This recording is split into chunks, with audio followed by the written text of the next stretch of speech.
often the mainstream world kind of has grief is when your partner dies or when your child dies. You know, obvious big grief things, right? Unless you didn't really like your partner, fuck them. Good that bastard died, and let's hope he has lots of insurance. That's second session when we talk about rage. But today we're grief. Today we're grief. So grief can just be, or grief could also be things like, I really, really hate my job and I dreamed that my life would be different and I'm stuck in this job.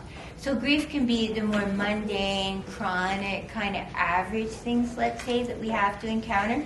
Until about a year ago, I had a lot of grief because I had never experienced a comfortable pair of shoes. Fucking A. These are comfortable and they're kind of all season. They make me so delighted. I really am every day grateful. I look down and I say, thank you, little shoes. They protect me from the wet, the cold. I can slide them on and off. Preceding that, I had 62 years of uncomfortable shoes. There's grief in that, right? Like an ordinary, chronic, mundane, trivial. On one level, you think, well, I should be super grateful to have any shoes, right? I should be super grateful that my feet are dry, right? Even though they hurt, even though something's pinching, similar to bras and underwear, right? Right? I got a garbage can in my closet these days. Like, you're dying. Who the fuck invented you, you stupid thing? I'm also full of crankiness these days. So, focus side. Focus. Grief. We're focusing on grief. There's lots of different kinds. There's little griefs, big, and they can also kind of pile up sometimes. And we may not think of that. Hi everyone, I'm Hingoli Fonje, and I was kind of asked to speak here today about like grief, anger, and a bit about grit. Based on Could I ask you to talk really nice and loud to the old people at the back? My friends. Based on my personal experience, especially as a black woman, just like going throughout the world, one of the aspects that I wanted to discuss about was, I'm not sure if you guys have heard of this rhetoric, but it's like the strong black woman. And I think in turn what that creates is this idea of you're not allowed to express any other like emotion or feeling other than excellence, like you were saying, or like other than like presenting yourself to be this perfect being, or always standing up for everybody in every community, and like always being like the activist, or like you said, the loudest person in the room and stuff like that. And so I was discussing kind of this aspect with just my fellow black friends and stuff like that, and it's a very common thing where we as a community feel like, okay, I'm in this space now, I have to be like happy and prim and proper, and I need to address everybody, no bad days, you can't like present yourself in a certain way. And so that got me thinking in terms of my own self, where I feel that I don't actually know how to grieve. So recently, my dog died, and I didn't know how to internalize that. I didn't know if I should have cried, because he was like a son to me. I was like, I'm a dog mom. And I was also sad that I couldn't be at home, but at the same time I was like, okay, well, I have assignments to do, I have midterms to write, like I cannot let this get to me, because if anybody sees me being emotional or cry, it might change their perspective of who I am as an individual, which now that I think about that, I was like, that's kind of messed up. Like I wanted to be sad about my dog, as like trivial as that might sound to some people, but it was something that meant a lot to me, and I felt like I couldn't express that well. So that is like one of the main aspects that I feel like we have in terms of grief. I even think about my own mom. I think about how many times I've seen her cry over something and like be angry about stuff that she's been through. I can tell you I've only seen my mother cry once, and I'm 22 years old. Like I've only seen my mom cry once, which means that not only do I not know or know what it looks like to grieve from somebody that I look up to, who looks exactly like me and who's literally my DNA, but I don't know how to comfort others when they're going through grief, and in a real, genuine way, because I think we can all be there and be like, I'm so sorry, and like let you cry and stuff like that. But just that expression of anything, of anger, of sadness, is very much looked down upon, in my community. I'm sure it might be like very similar, where even at funerals, it's the women who are cooking and cleaning and are arranging everything. But it's like, oh, her son's died, her husband has died. Why does she have all of this responsibility to like arrange her, the funeral and not have any external support? So I thought that would be a great way to just like start this off and just like things to think about. Mm-hmm. The other one that I also wanted to speak about which is very much paralleled, is the angry black woman. If you've heard of that aspect too, where I think in terms of like we're not allowed to express any other emotion besides happiness, in turn you look at your life and you're like, wait a minute, why can't I ever do that? Like that's upsetting. And so you might find anger. You want to be angry. You want to like express that. But in our communities, it's seen as a really bad thing, or like seen as like ghetto. People who fight in the streets are bad and terrible, or we're seen in a very negative light. When actually, I think it comes down to, do we even understand how to express our anger in any type of way in our communities? And I find that is something that we don't have. Even in terms of expressing your anger, I had a kind of a confrontation with somebody the other day, and I realized when they started crying that I felt triggered, because there's been many a times in my life where I've been like, okay, let me pull it together, let me be composed, let me confront this person, tell them that what I'm feeling is sadness and that I don't appreciate it, and then they start crying, even if I've come to a place of understanding and stuff like that. And I think about it because in those moments, I feel like I'm the villain, because I've come to this space with like such love, such care, but it's like, oh no, like I'm making you cry, but I was the victim. And so then I have to conceal somebody and be like, I'm sorry, like, no, it's fine, no, it's okay, but like, is it really okay? And I was thinking about that, and I was asking other people in my community if they've experienced very similar things. And they have. I don't know, this is kind of random, but I don't know if anybody's ever watched Love Island. Mm-hmm. Love Island UK, yes. So it's very much known on the show. It's basically a dating show for those who don't know, where they bring on contestants. They come on this island and they like try and fall in love, and then the winning couple gets money, and it's like a whole thing. And there's like Love Island UK, US, so it's like a whole branch. But a very common theme is that there's barely any people of color that go on the show, and barely any people of color that win. So there was this episode where there was this girl, and she was expressing her anger. She was a black girl.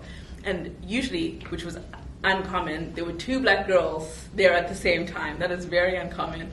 But they found a connection, and something terrible happened to her. And she wanted to express that something had happened to her. And the person that she was confronting started crying. And so all the girls then came and comforted the person that was crying. And then the one girl had to step back, and she got a little bit angry because she was like, I was the victim. Like, I came here and I was telling you what was wrong, and I'm the victim. And her friend had to tell her, like, okay, just like make sure you calm down, make sure you don't like present yourself in a certain type of way. We have to be very aware about that thing. Yeah. And so I have been thinking a lot about it when we're just coming back to our theme about like anger and grief and also grit, is that one thing that I want to learn personally and also just for my community is how I can grieve, how I can express my anger in a very constructive way, how I can engage other people to express their emotions with me in a certain type of way, and also I think being able to call things like that out. I think about that situation. I'm like, I've been in a situation like that where I have been the victim, and no one thought I was the victim. Everyone thought I was the villain. And just like taking that on and understanding how I can continue on in my life and not let that hold me back. And I guess that idea of grit comes in there, just to keep on persevering and keep on going, because it can be very discouraging, for sure.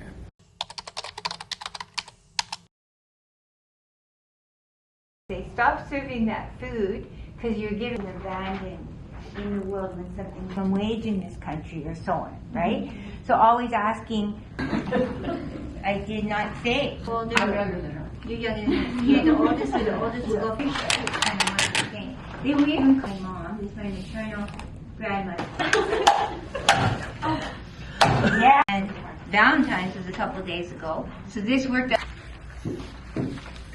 I know there might be people in the room who have to pick up their kids. Okay. I'm going to pass out 2 things about yourself. Maybe we could start.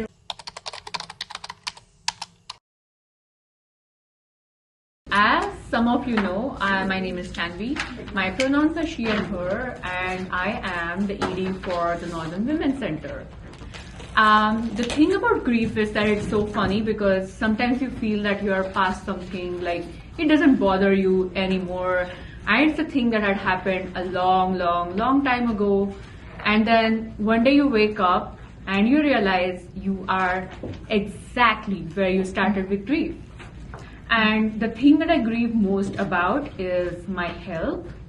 I am 30 years old, and a few years ago I was diagnosed with endometriosis. For those of you who don't know what endometriosis is, it's commonly misdiagnosed as a reproductive disorder. Guess what? It's not. It grows on your heart, it grows on your brain, it grows on your lungs. You can never know unless your lung is failing or your heart is failing or God knows what happens to the brain, and you find yourself in the hospital after being sent away 25 times for misdiagnosis of appendicitis, for a misdiagnosis of gallstones, for a misdiagnosis of some other disorder that you have never heard in your life. So you go to your cardiologist, you go to an oncologist because there is some diagnosis that it might be cancer. But they do not send you to an endometriosis specialist. Anyway, for 3 years I have been involved, I was involved in self-advocacy for this, and guess what? By the time they actually got me to the hospital, my right ovary was completely dead, could not. Both my ovaries were stuck to my uterus.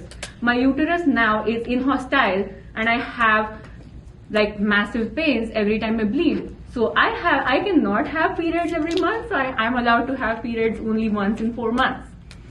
To make all of these things worse, when I was actually admitted to the hospital, they found that there was endometriosis tissue growing on my urinary tract, and had they not operated me, I would have gone into a renal failure. Wow. Yay! And now, like 2 years later, or 1 year later after the surgery, I have gotten 12 scans, and I'm scheduled for a scan like every 2 months, and I have to go there and be like, I need a scan today, otherwise things might be growing inside me and you guys will not even know.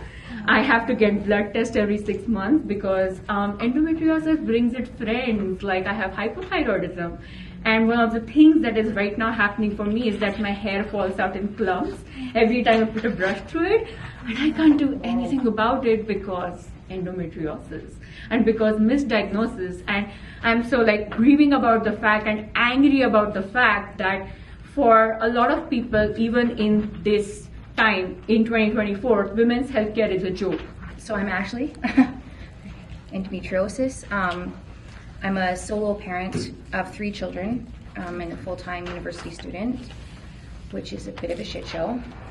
I'm not really good at any of the things. I talk about, like, not only am I not juggling the balls, but like they're just all scattered on the floor like, at any given time.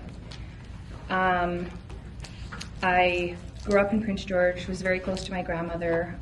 She passed away in December of 2018 when I was in the middle of the early childhood education program. And also the children of the father of my 2 youngest daughters. We had a very tumultuous relationship. When my youngest was only a few months old, I had to end that relationship, so that was very tumultuous. And then he passed away very suddenly in January of 2020, and on the 13th. And on the 13th of every month, I feel that sadness. And my birthday is on March 13th, so every 13th. And then also talking back quickly, I don't want to take up too much time, but that body remembering the trauma, every year I realized or re-realized this January, every year around his death, I am sick. Like so sick that I need somebody to help, like bring me groceries for the kids. And so it's happened every January since his passing.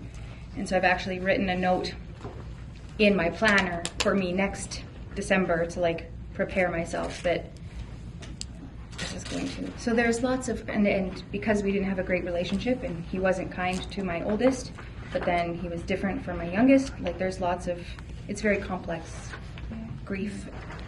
That's me. Tanse, Hadi. My name's Kate. I'm Cree from northern Manitoba. I have a loving partner right beside me who has helped me understand myself, because I too went through residential school and I don't talk about my feelings. And before, I can say your name, you're right here. Annette, I met Annette, I couldn't even draw a stick person. I'd look at a blank page and just look at a blank page and there was no communication. So one of the things that sparked my relationship with her, she helped me communicate. Now that's one set of the steps. My dad died when I was 6. And it was put up, shut up, and it was 55 years, February 4th, and I got really, really sad because I have so few memories of my dad. But then again, my dad gave me the gift of music, so every time I play, I remember that gift, but I don't remember what he looked like. I don't remember any type of hug or touch. So when we were talking about grief, I was just like, oh, goody, I get it out. Because my family, we still really don't talk about our dad's death. And like I said, I wasn't even allowed to go to his funeral because my mom said I was too young to understand. And I found out through stories from my family, like my aunts, that I was my dad's pet. Not pet, but favorite. And he used to cuddle me a lot, and he used to rub my back. So, do I like my back being rubbed? Didn't know why, didn't make the connection. But it's just that it's less and less attachment, and that makes me feel so sorry because he's my dad. And although he's gone, but I don't want to forget him. And is that a good grief? Is that a happy kind of, I know it's a little bit, is that a happy grief? Because I still want to make that connection. And I think this is really going to help me make that connection. My name's Annette, and I'm also Cree, but from northern Alberta. And grief has just been, I think, I learned one time from a grief counselor, in his belief, it just underlies everything for us as First Nations people. So personally, just, had so much loss from so many different ways and so many different loved ones in my life over the years. And and so it's really been a process for me of, because I almost died from grief, really, at one point in my life. And so I'll just kind of fast forward to, Kate and I met each other about almost 9 years ago now, and she's saying I taught her communication. Well, she taught me honesty, because I got a reference because I was so nervous about actually. We found out we knew Kathy Denby. We knew somebody. So I got a reference. She said, oh, she's not politically correct, and she's brutally honest, and blah, blah, blah. Yeah. And so, what I've learned from Kate is honesty, because, I have a lot of feelings, and there's been a lot of stuff happen, but I also hid a lot. Hid so much. Pleased so much. Tried to always not to care too much about what other people think. So now I'm learning not to do that, so that's a good thing too, and I'm happy to be here. Hello everyone, Valerie Diamond, Ren's Quest. Grief to me is something I never thought of or really had the opportunity to explore before. There's not much death in my family, or death I care to like actually truly think about. There are people that are dying, but I've never experienced it personally except for my grandfather, so it's easy for me to like kind of block it out.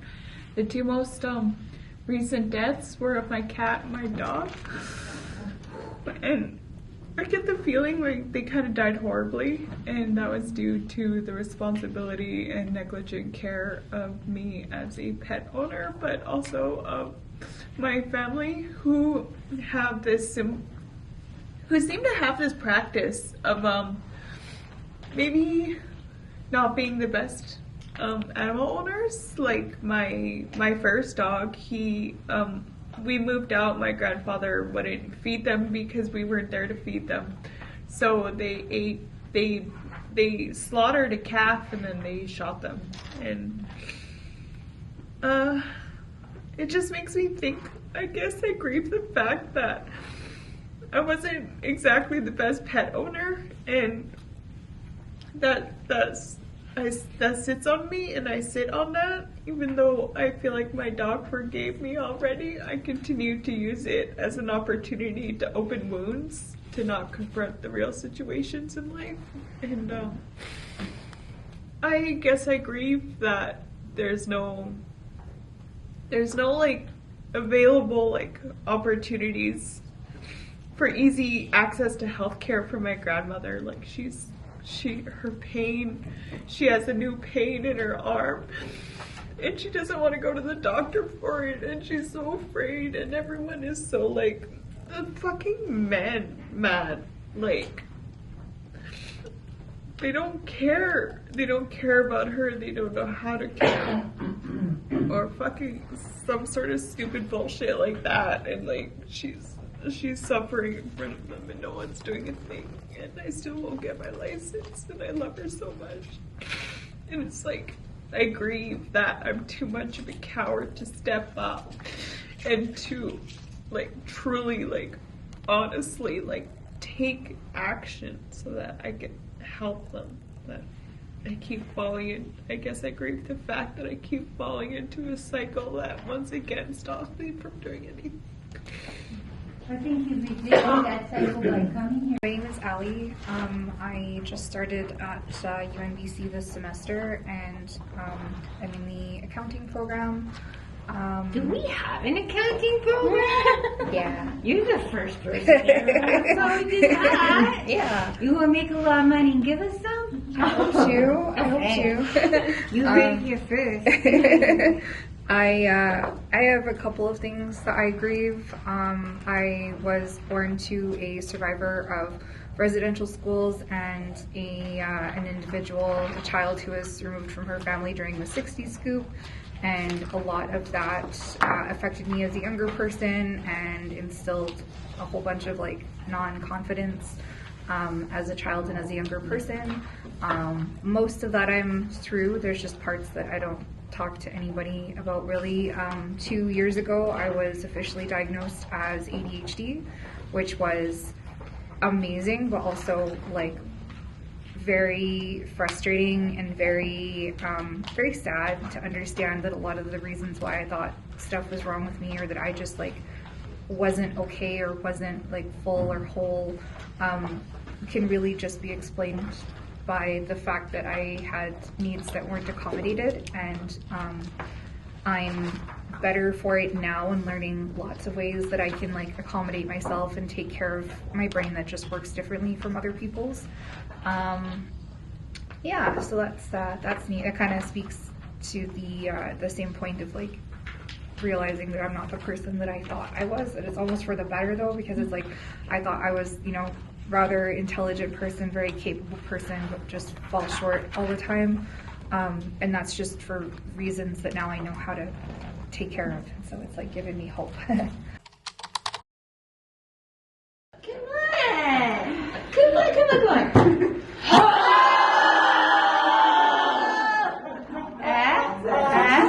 That feels good. I like, thank you. Just thought I'd add that.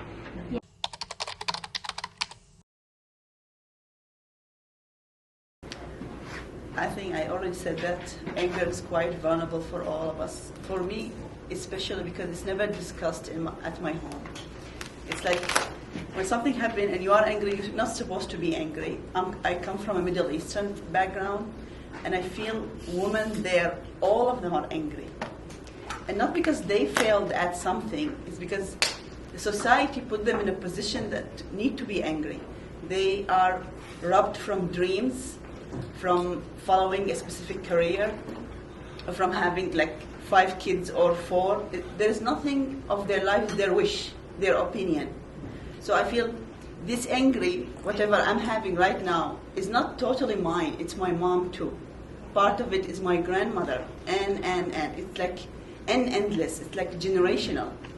And sometimes I feel like I can't fix this situation, right? I can't just break the cycle. It goes back really far away. But I came to realizations, maybe maturity. I turned 30 last November. And I feel not forgiving, but understanding. Because these women were living in an environment where saying no is not possible. So I can't just blame her for all the anger I'm having. She was a victim too.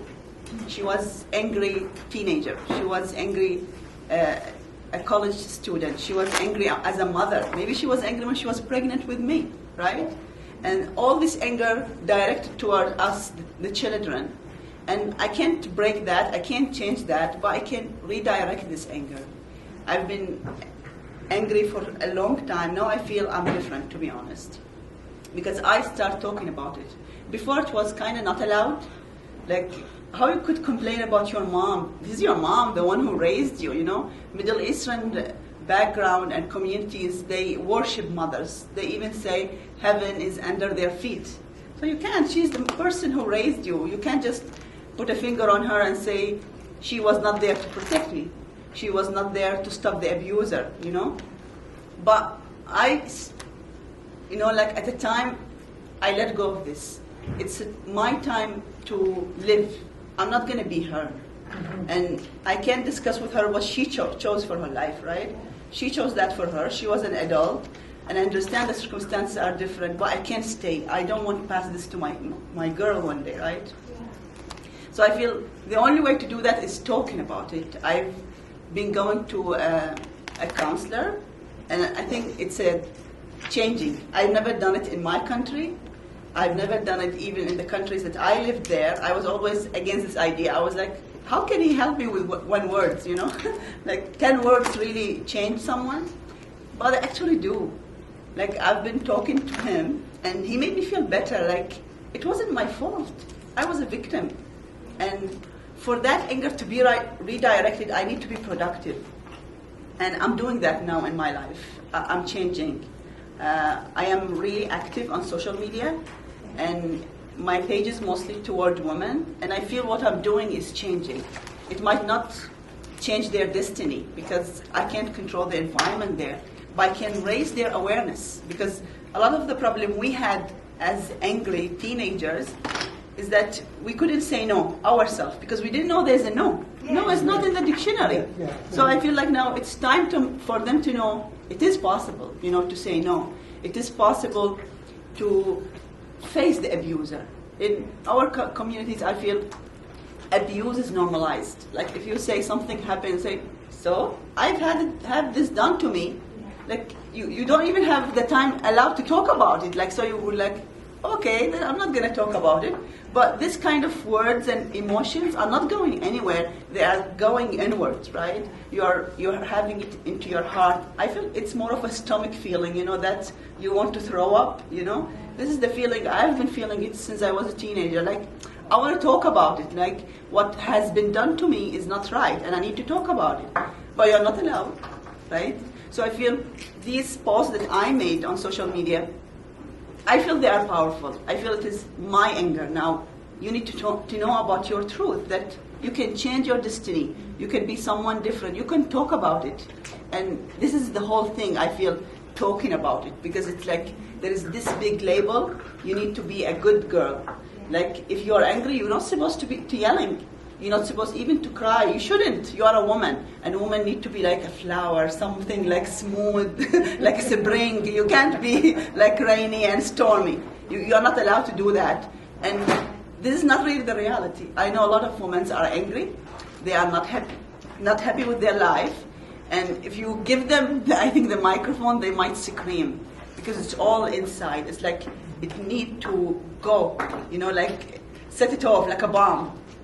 Yeah, I think. Can we do that? Yeah, Come on, help, I help. think. Come on.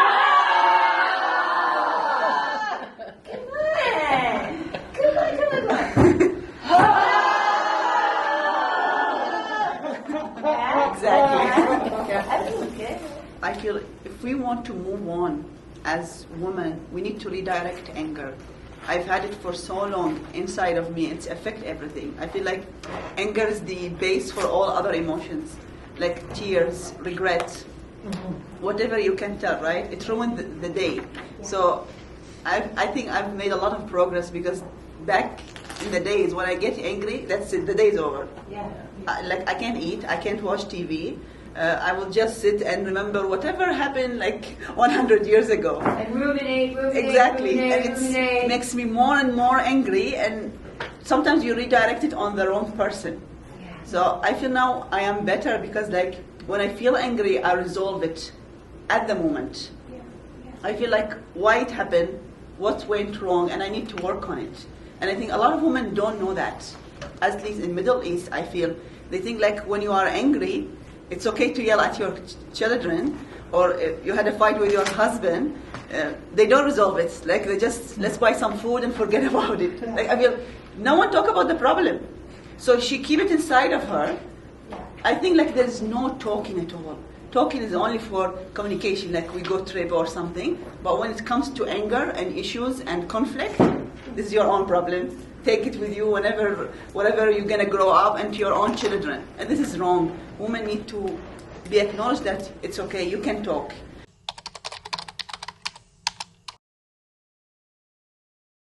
This is also the Endometriosis Awareness Month, so my anger is going to be focused a lot on this debilitating condition. I haven't really done much work since the first workshop, and that's what's making me angry, is the fact that I've fallen into this stupid fucking cycle that I can't get out of. And it's been the same since I was young, and it was one I learned from my family, and they do it from real trauma. Mine is epigenetic, and I know all the right things to do, and I didn't realize like people were waiting to be friends with me, and avoiding conversation doesn't neither good nor bad. It just keeps people frozen, and then causes this mass isolation, and I feel like a fucking tumor, and I'm really mad at myself because I thought I was gonna be something. I thought I was gonna be different here, but I wasn't. It was just the same thing, but over here rather than over there. And now I'm gonna go over there, having done nothing here. So it's a stupid catch-22 that I can't escape from, and I'm really upset with that. For me, like my rage kind of right now just stems from like learning about structural barriers and social work, and like the you want to make a change, but like it's so astronomical. Like where do you even start? I also have kids, and I'm starting to kind of like have this like impeding doom of like what kind of fucking life are they gonna have if my life has been like good up until like the last 5 years, and then everything's just like so overwhelming. Can't afford groceries, can't afford school. Everything's like day to day, like let's just get through the day, get through the week. And I own my own house, and are my kids going to be able to do that? Like what is it going to look like in 10 years? It just seems to be getting worse and worse. So that's kind of like where my loss of hope and grief is right now. And also my rage. It's just like, let's just tear the whole fucking world down right now and rebuild it because it's not working. You know, when I just on the topic of anger, what a lifetime work for me. And, you know, I just am in a place in my life right now where I have 1,000 blessings that I'm grateful for and hundreds of things that I'm furious about. You know, the thing is, though, that I find now in my life, it's this challenge of I really can't afford to get revved up about shit. I just can't anymore because I can't get unrevved very easily at all. So how do I? So then sometimes I think, well, you're just dead. If you're not going to get revved up about real crappy shit, you know, then are you just in denial? I don't know. So that's part of what I'm thinking about right now, and just putting one foot in front of the other. It's a tough time right now. What I'm really angry about is I'm dealing with cancer right now, and I tried picking up the guitar because I'm trying to get a new set put in for my drag show, and the energy it takes just to do that, to find out the songs, to get the music, to sing the music. I had all that before cancer. I don't have it now, and that really pisses me off. I don't really, maybe not show the anger, but inside I just feel like puking.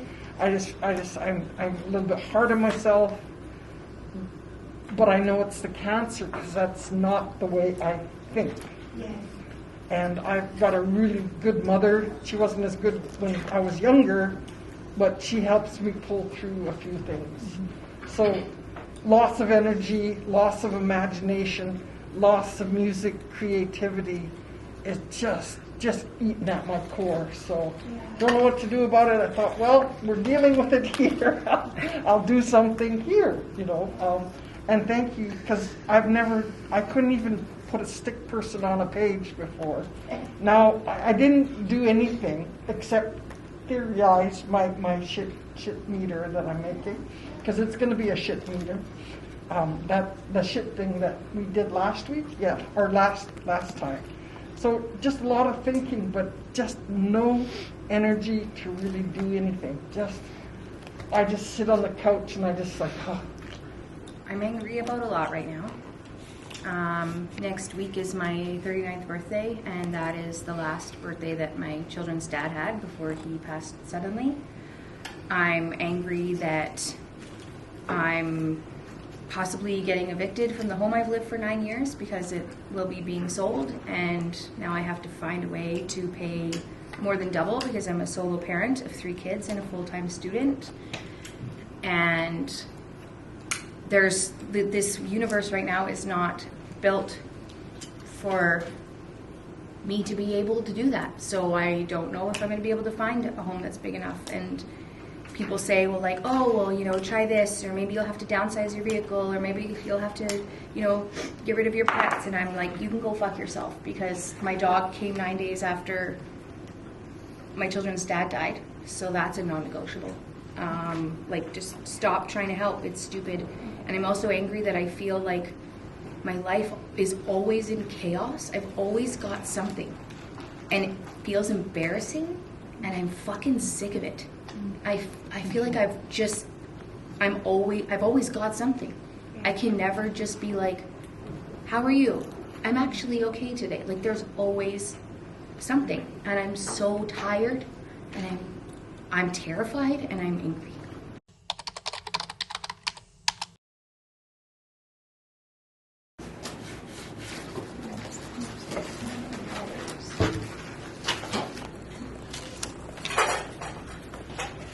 Clock here to say I'm 63, and I brought this piece here to a year or 2 or 7. I do some, just to introduce yourself, say a couple words. This piece of material, like gray, but still. I was working on a couple of things. I did the little square piece, and I might actually put it in my vehicle. Like, just like fuck, I say fuck a lot. It's like a sentence enhancer for me, and my children know if it's in the words to a song, you can say it. If otherwise, no bueno. But just like some pieces that, like the swirly bit, like that's how it feels. Like sometimes you can't actually explain it. You just know that's how it feels, just swirly and yeah. And then I started this. I don't know, I can't really tip it over because number 1, I painted it, and number 2, there's glue everywhere. But it's like, I thought this idea of the drawer, like we kind of tuck all of our shit away. Like we're supposed to have our shit together. Yeah. And like my shit's in this drawer, and now this drawer is just out now. I just don't have the energy to fucking care anymore and to hide it. Like my life's a shit show, and like not in the cute way, like the shitty way. So I just like I found this little blank thing, and it said, "Don't be a fucking burden, and be a better person." Because these are two things that I feel like I'm always saying to myself. I feel like I'm a burden because I share and people want to help, and I don't necessarily need I just need people to hear me. Like I just need to feel seen and heard. But then I often feel like I don't want to share because I know people will try and help, and then I don't want to put that on them. And be a better person, because I just sometimes feel like maybe I'm not a good person. Like maybe shitty shit happens because I've done something to not deserve it, but like, you know, I don't know. I don't You got born with a vagina! Yeah, there's that big mistake. Yeah, and then the clock, because again, like time is a crunching, and there's this little like meter stick piece, and we're always measuring ourselves to other people. Well, I'm glad you're here. I'm glad you came today. Thank you everybody for sharing and being vulnerable. And I just found out I'm better at building a box and putting stuff in it. I had fun doing this. I just picked things at random. And do you like boxes? Yes, I do like boxes. Disorganized boxes. Everybody has a junk drawer, right? Anyways, there was more emotion and expression put in this box than I put in my journal. I got my journal wrapped up because it's glued. And I thought, wow, I just found out something about myself. I like to copy and paste than to write down. But is that avoidance? I'm not really sure. I just love this class. Thank you very much. It's really helping me find out about myself. Well, that's what I like about it. So. I'm not sure. I'll reflect on it. I'm just happy. I just love playing with stuff, and I've dumped a bunch of stuff. I'm happy. I'm relaxed. It was wonderful. Can you turn it around in it?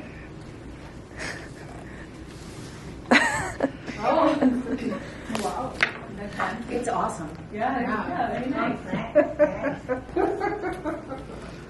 Okay, so I did mine. So this is kind of like grief, and this is like the rage within grief, kind of like flows through it. I also liked the doll parts because I, as a coping mechanism, tend to disassociate. Mm-hmm. So it's almost like I'm like, you know, I just zone out, like I'm not there anymore. Like everything gets really overwhelming, and then I'm just kind of like, just shut down. And even my kids kind of notice I do that. And one of my daughters will come up and put her hand on it and be like, "Mom, come back." So that's me, little pieces of me everywhere. And then I tried to put like little things in here just because like you don't really, like there's always little surprises in people, which is like what I found out today is like, you know, I don't know any of you, but everybody, we all kind of have our shit. And some of us are like way out in the open with it, but most of us like kind of try to hide it. And also, I do give a fuck underneath everything. And you said you weren't artistic. Yeah, well, you guys brought it out of me. This here is a tree I made, and one of the things is a little heart pendant that says it's a girl. It's just really fascinating, and I guess it speaks to me because it, like, I don't know, like it affects the children, and it isn't fair, and it's pretty like it's a really beautiful, awesome, whatever. I don't know. I really wish I took this more seriously this time, but I didn't, and I thought today was, you know, it's like, I want to understand the anger of others, especially like the ones I know I've wronged, so that I can resolve it. And it kind of appears like, oh, it's just a normal box with like pretty colors. And I feel that I'm most of the time like this box, like people who like kind of try to get to know me, like they think there's a window and they can look inside, but you can't look inside. Like I'm so fucking defensive, like you can't look inside, and this is just a pretty facade that I put. Yeah, exactly. And these are all the feathers that have been clipped in various stages of my life by people, circumstances, situations. And when you actually open it, this is what honestly I feel like saying to most people these days. No, I just know. Okay, no. Do I say it? No, I don't say it. Anyway, yeah. And then if you open it, there are some things like, for instance, this death. Because I feel like death all the time. But hey, no appearances. I have to keep up appearances, so I stuff this feeling in deep inside the box somewhere.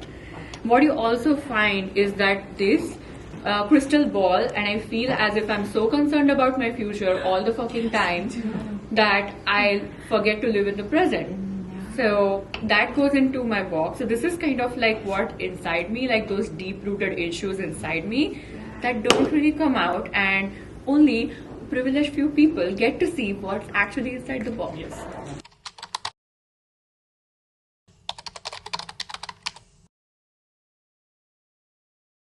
My name is Laura Rodriguez. In my second year in the Masters for the Gender Studies. I really like anger. Not because not because I'm a very angry person. I just love the idea of anger. I feel like we need more anger. We have been trained all of our lives, especially being women, to suppress that anger. And I just completely don't agree with that. I feel like many things in history, many things in life have been achieved by being angry, right? This world is designed by many things: capitalism, colonization, patriarchy, and none of these things can be can be defeated, let's say it like that, without anger. I like that word. We use it a lot. It's pronounced berraquera. And we practice saying it together. Yeah, okay. Berraquera. Am I saying it right? Yeah. Berraquera. Berraquera. I mean, you have to.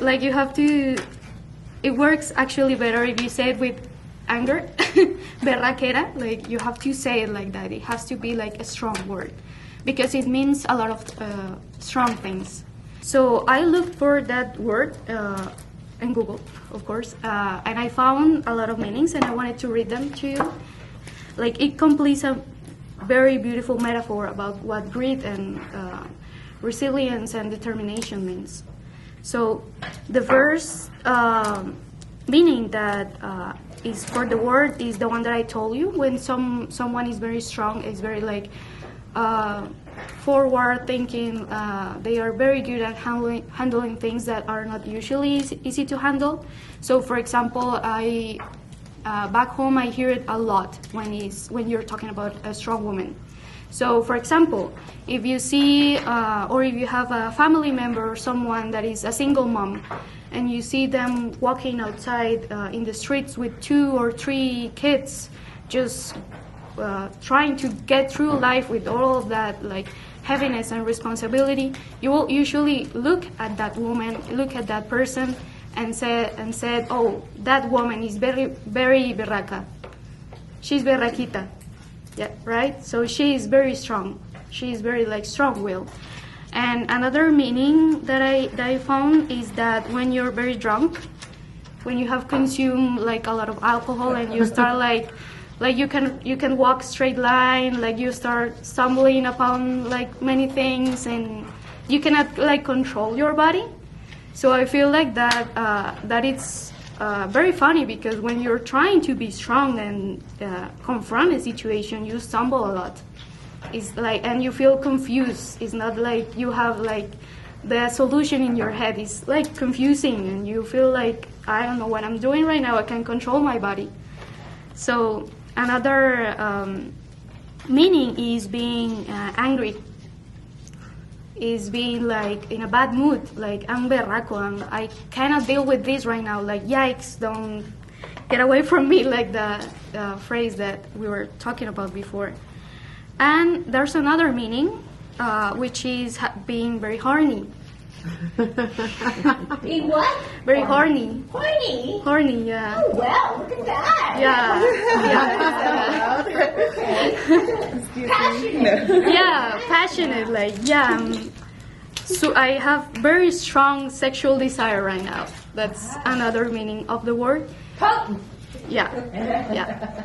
Which I think it also has a lot, because that's many of our, for example, or being a woman is like having suppressed all of that emotions, right? So also you hear this word, like when a woman is berraca, you also hear it when she doesn't care about what other people think. Wild. Yeah, she's wild, she's passionate, she has a lot of grit, I guess. Another meaning is that that's a hard situation. Like that situation is also like berraca. Like, oh, that's so hard. Like it's something that I don't think I can deal with, but I guess I'll have to try. And finally, it means something that is like a situation, like extraordinary situation, or also like something very good, like a fantastic situation that a person is going through. And also about, it also could mean skills or orgasm. Yeah. So there's a lot of... Quite the word. Yeah. What's going on with that word? Thank you for teaching it to us. You have this in front of you. This is a hug. I want you all to have a hug from all of us. Take this home with you as a hug. Put this somewhere one day where you feel sad or not, or alone in the world. Remember, you have a hug.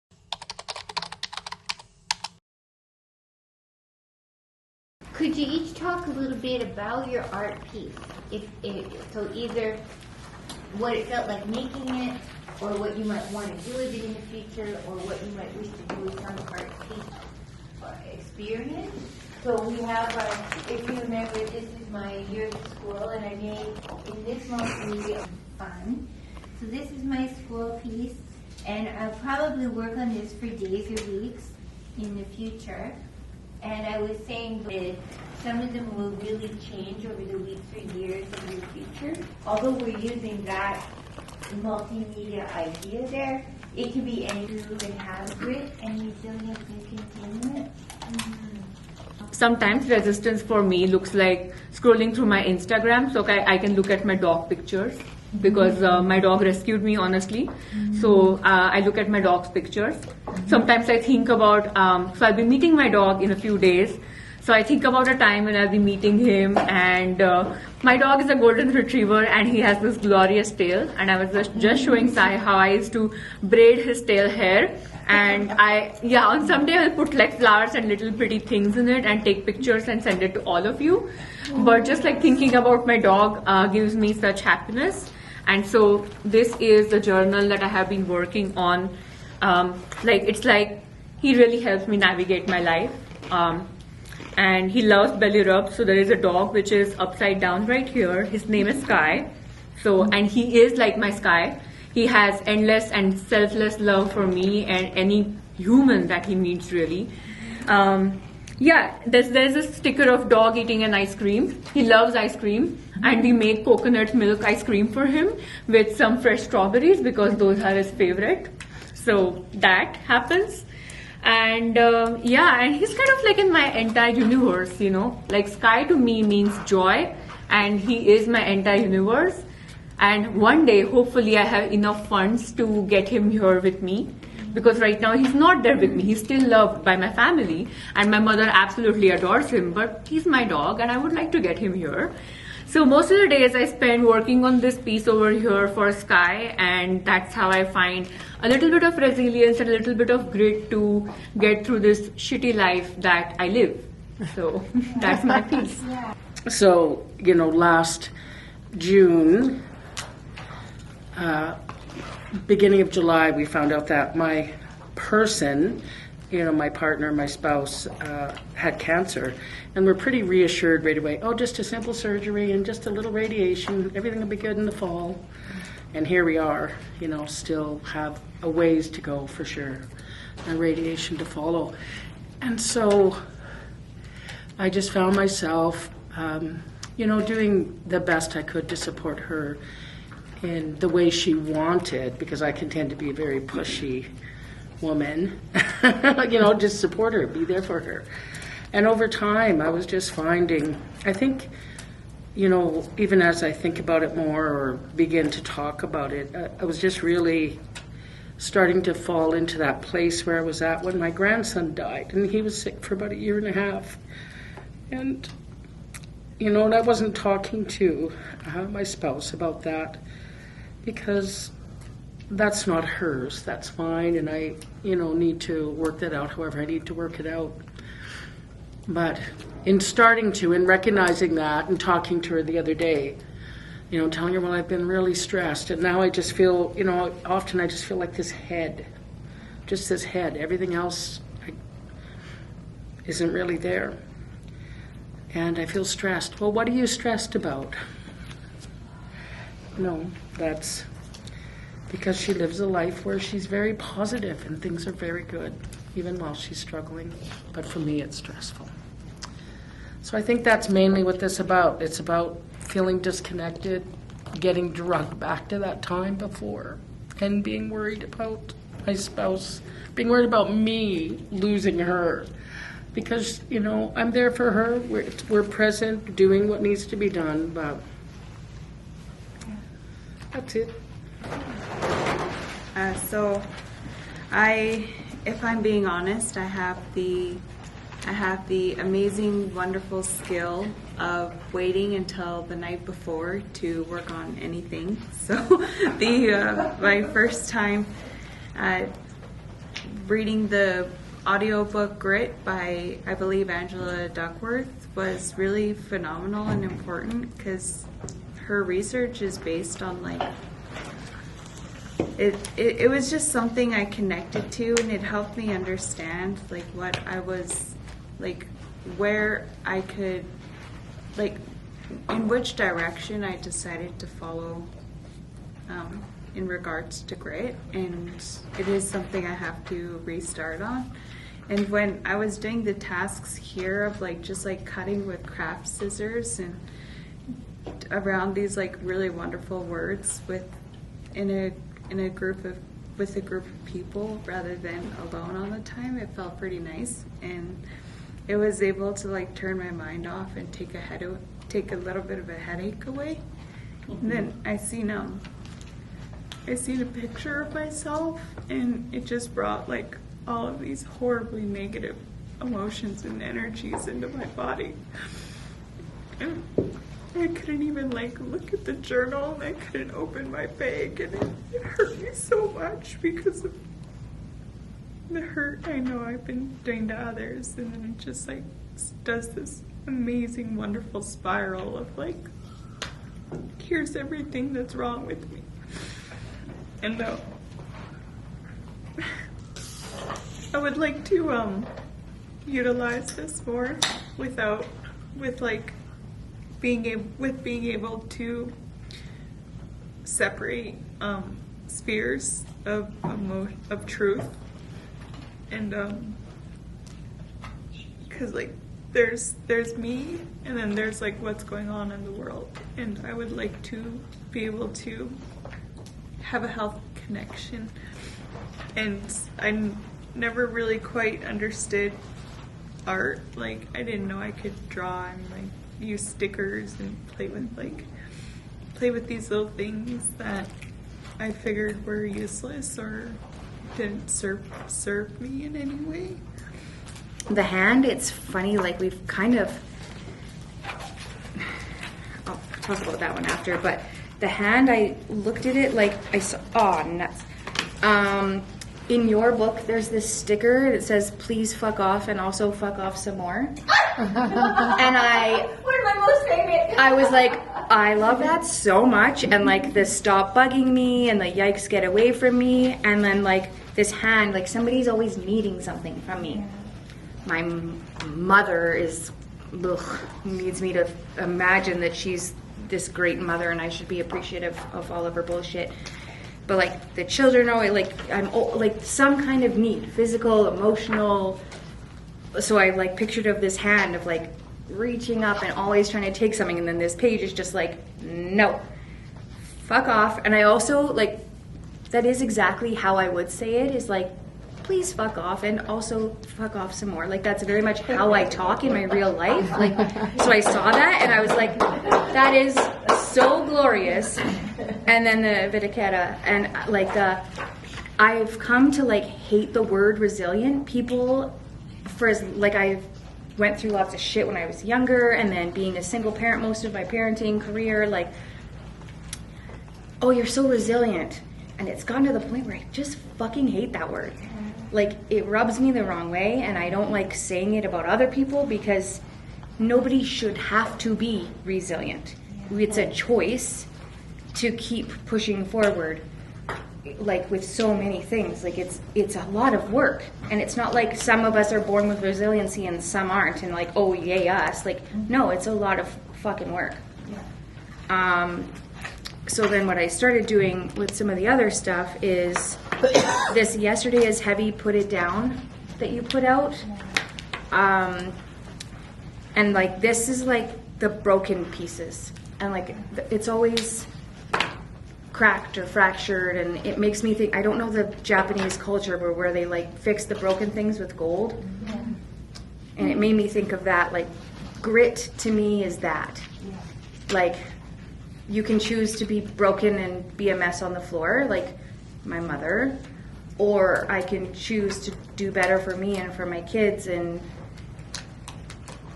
I have a plan to talk about how my express how like my younger self was like, needing protection from things that I didn't have in the past. And so like as an adult, I use certain emotions to protect myself or protect the inner child from stuff. So I have like a kind of big scary gangster cat that's protecting like a little one inside. And sorry if that's in the frame, but yeah. And so just kind of like, expressing how we use certain things to either like express what we didn't have or what we needed and stuff like that. And it's like sometimes when we act out of certain emotions, it's not necessarily like who we are, but who we were. And that's something that's been like really awesome for me to like learn, and to learn how to express that has been a great time. And I've really enjoyed kind of candidly being able to speak to other women about their experiences and share my own. I'm going to do a teaching, and a teaching that was given to me by Nelder is we're strong women, and thank you. When you share, you put it in the circle, and once you put it in the circle, it's no longer yours. It's everybody's. So that's the lesson is, when we want to have things, or grief, and what was the other? Rage. Okay, yeah. We can put it in the circle, and we can share it with other people and feel safe about it. Yeah. So also too, another way to look at it is it's no longer yours, meaning you don't have to bear it yourself. Yeah. It's everybody's, and it's usually in a safe place that you do this. So that's a teaching that was given to me a long time ago, and I'll always keep that. But being here with the art stuff just made it stronger. I was like, wow, there's some awesome women in this room. So I like to think of myself as a pollinator. Bees are pollinators, so I rub up against you and I get some of this beautiful nectar and seeds and interesting substances, and I do another workshop someday and it comes out in that place. So thank you for helping me be a pollinator in the world. Thank you for all of that.